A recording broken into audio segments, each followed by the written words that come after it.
We'll talk a little bit about UPS, and a lot of people think of UPS as the more traditional, the brown vehicles that go up and down your street, but the world's getting smaller. We operate in a bigger environment than we ever have before, whether we're importing yo-yos or whatever it may be.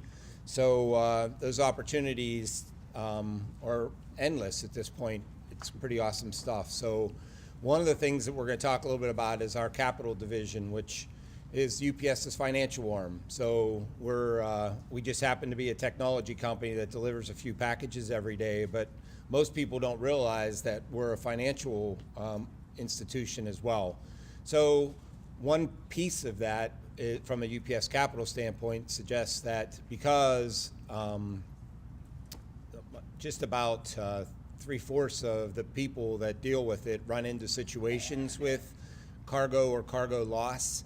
And when you think of cargo, a lot of people think of cargo containers, things that are, traveling on ships going to and from. But cargo could be LTL, it could be whatever it is that you're getting your goods either from or to your manufacturers or directly to your wholesalers. But, bad things happen to good freight. So 52...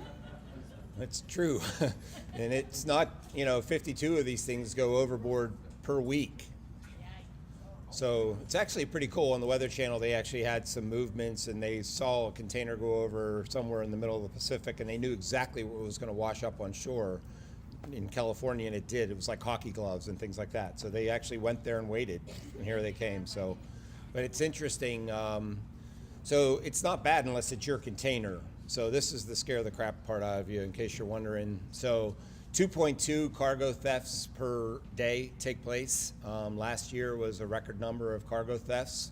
That number is kind of staggering. The average is right around $230,000 per cargo theft. So whether somebody's getting hijacked on the Jersey Turnpike, because again, we're talking about The Sopranos and all this stuff. Just as an example, but it can be a bad deal, right? So, and the impact on cargo issues globally is a staggering 50 with a B billion dollars. So, pretty big numbers. And to kind of like bring it home, if you had a cargo loss, it was even $100,000 less than the average at $170,000 in cargo loss. Even if you're operating riding 6%, and some of you in the room would maybe go, and 6%, it's really bad, or 6%, I'd give my left arm for. But either way, it would result in you needing to come up and generate an extra $1 million in sales to recoup a loss of something like a cargo theft of $171,000. Does that kind of make sense? It's all math, but it works. So a couple statistics for you, because it wouldn't be the same without a few percentages and statistics to support what we're talking about. But there's, mitigating the risk is what this is all about. And it's really kind of pennies on the dollar when it comes right down to it, when you're talking about financing your cargo shipments. So, but, a lot of people, 100% of them, that's what the number is on the far right of your screen, would suggest that they know there's an issue. It's just that they're kind of turning a blind eye to it at times.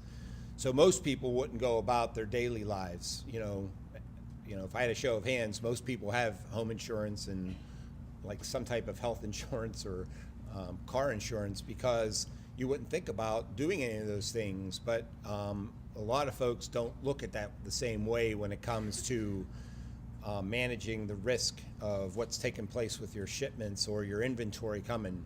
If you were stocked out of whatever, if it's the headphones for your pillow phones, I love that concept, by the way, or whatever it may be, without protection, you're in a potentially bad way.